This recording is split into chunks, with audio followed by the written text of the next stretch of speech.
क्योंकि मैं अपने कमेंट सेक्शन पढ़ता रहता हूँ। बहुत से जो पेशेंट्स हैं या जो बहुत सी क्वेरीज़ हैं वो ईडी के रिगार्डिंग बहुत है कि अरे ईडी है क्या चीज़ और ईडी को कैसे आप देखते हैं। देखो, इरेक्टाइल डिसफंक्शन एक हमारी नॉर्मल लाइफ में आती है। एक हम एज एन देखा जाए तो एक मेल की एक ऐसी लाइफ स्पैन में ज़रूर आता है और हर किसी को कभी ना कभी एक बारी ज़रूर ईडी का सामना करना पड़ जाता है। उसका टाइम स्पैन डिपेंड करता है कि आप उसको किस तरीके से लेते हैं। किन्हीं का वो 2 महीने होता है, किसी का 1 महीने होता है, किसी का साल भर हो जाता है। तो ये सारी चीज़ें जो हैं आज मैं आपके सामने लेकर आ रहा हूँ। अब ईडी तो शायद अगर आप फेस कर रहे हो तो बट आप ईडी से बचे कैसे।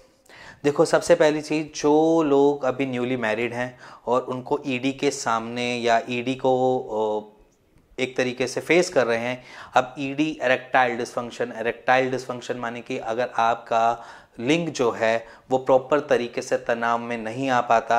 आप कोशिश तो कर रहे होते हैं फील की या उस टाइम ऑर्गेज़म फील को कर रहे होते हैं, बट वो चीज़ नहीं हो पा रही, आपकी बॉडी अब उसका साथ नहीं दे पा रही, आपका ब्रेन उस तरीके से काम नहीं कर रहा।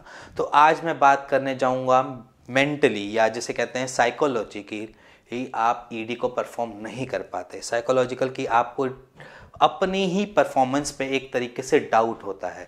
अब वो डाउट कैसा भी हो सकता है, इसमें अगर आपको किसी ने पहले कभी ऑर्गेज़म या सेक्स करते हुए पकड़ लिया गया है, तब आपको एक डर सा जहन में बैठ जाता है या दिमाग में बैठ जाता है कि ये चीज़ गलत हो गई, ये चीज़ ऐसे हो गई। तो इस तरीके से आपके थॉट प्रोसेस चालू हो जाता है और थॉट प्रोसेस के साथ आपकी परफॉर्मेंस पे भी लोड पड़ता है या परफॉर्मेंस आपकी ख़राब हो जाती है। तो ये एक फैक्टर हो सकता है। दूसरा एक फैक्टर ये भी माना जाता है कि मेंटली अगर आप सोच रहे हैं किसी चीज़ के बारे में, आई मीन टू से अगर आप सेक्स के बारे में सोच रहे हैं, बट जब फीमेल एज एन आपके सामने आती है या आपका पार्टनर आपके सामने आता है तो आपको एक डर लगा रहता है कि मेरी परफॉर्मेंस अच्छी जाएगी या नहीं जाएगी।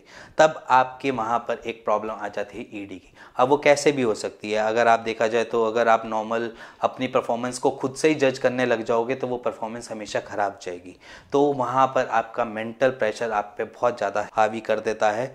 और कहीं कहीं केसेस में ऐसा होता है पहले परफॉर्मेंस तो आपकी बिल्कुल सही जा रही थी, बट किसी कारण की वजह से, किसी एक मूवमेंट की वजह से आपकी परफॉर्मेंस लो हो जाती है। वो लो किस वजह से हो जाती है, या आपका पार्टनर आप पे प्रेशराइज कर रहा है या प्रेशर कर रहा है कि इस टाइम पीरियड में ऐसा होना चाहिए या इस टाइम पीरियड में ही हम इंटरकोर्स करें, इस टाइम पीरियड में। क्योंकि बहुत से इनफर्टिलिटीज़ के जो जूझ रहे कपल्स हैं या जैसे मैं बोलूँ जिनके पास अभी चाइल्ड एज इन प्लान कर रहे हैं, बट उनको डॉक्टर्स रिकमेंड कर देते हैं कि 14 डेज़ के बाद, या आप समझ लीजिए कि उनकी जो पीरियड्स के आफ्टर 14 डेज़ के बाद एक ओव्यूलेशन की एक ऐसी साइकिल होती है जिसमें सबसे ज़्यादा चांसेस होते हैं कंसीव करने के।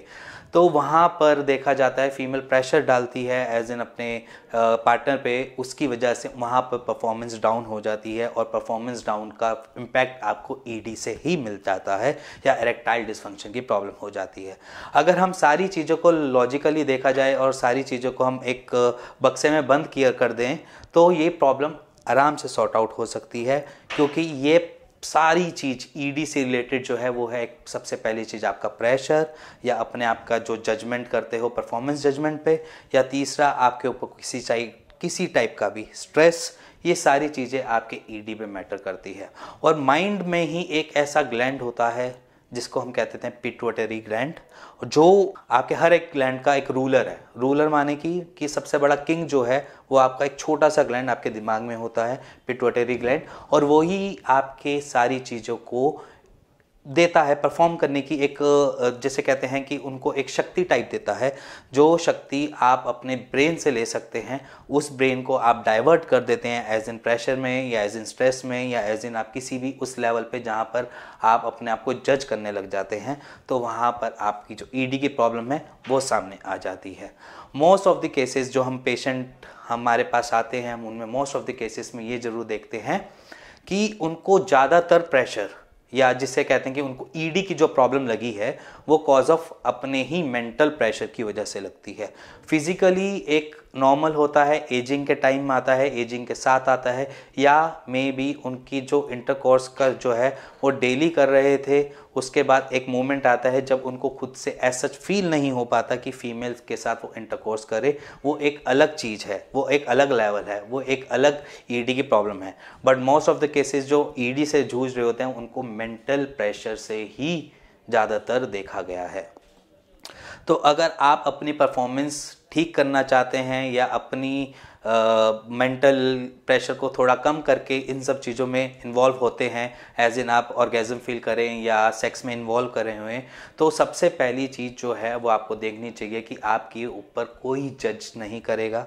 आपकी परफॉर्मेंस चाहे कम जाए चाहे बड़ी जाए, उससे मैटर नहीं करता। आपको जो माइंड है उसको रिलैक्स करना पड़ेगा। और इससे पहले अगर आप इंटरकोर्स के लिए रेडी हो रहे हैं, उससे पहले फोर प्ले को ज़रूर ट्राई कीजिए। जहाँ पर आपने फोर प्ले को ट्राई किया लंबे टाइम तक आपने फोर प्ले किया, उसके बाद अगर आपकी परफॉर्मेंस अच्छी जाती है और मच बेटर जाती है। और जिनको ये चीज़ लगी रहती है प्री मैच्योर की, में भी मोस्टली देखा जाता है जिनको प्री मैच्योर इजैकुलेशन की प्रॉब्लम रहती है, उनका भी मेंटली इशू ज़्यादा डिपेंड करता है। उनका मेंटल कैसा लेवल है उस पर डिपेंड करता है। नेक्स्ट वीडियो में शायद मैं उसको के बारे में बताऊंगा।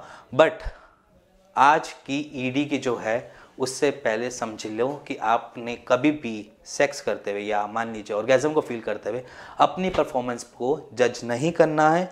और अगर आपको कुछ ऐसी चीज़ लगती है कि मैं इस परफॉर्म को नहीं कर पाऊंगा, तो ये सारी चीज़ें आप भूल जाओ और अपने पार्टनर को अपने साथ इन्वॉल्व करो उस मोमेंट पे, तो आपको ज़्यादा बेटर फील होगा और शायद आप ईडी से बाहर भी निकल सकते हैं। और कुछ एक्सरसाइज की टिप्स मैंने ईडी में बता रखी हैं, शायद मैं अपनी इस डिस्क्रिप्शन में, अपनी वीडियो के डिस्क्रिप्शन में उस लिंक को भी आपको दे दूंगा। आप वाली वीडियो देख सकते हैं, कुछ एक्सरसाइज परफॉर्म करके अपनी ईडी की प्रॉब्लम से भी ठीक रह सकते हैं। और अगर आपको कैसी भी दिक्कत है, चाहे आप ओलिगोस्पर्मिया से जूझ रहे हैं या आप एज एन पेरेंट बनना चाहते हैं बट बन नहीं पा रहे हैं, कॉज ऑफ आपकी रिपोर्ट्स कुछ इस तरीके से आई हैं, तो आप अपनी उन रिपोर्ट्स को नीचे दिए हुए नंबर पर भेज सकते हैं और जान सकते हैं उसका एक सूटेबल आंसर। और अगर आपको ये वीडियो पसंद आई हो तो please like share bell icon दबा दीजिएगा। Thank you and thank you very much.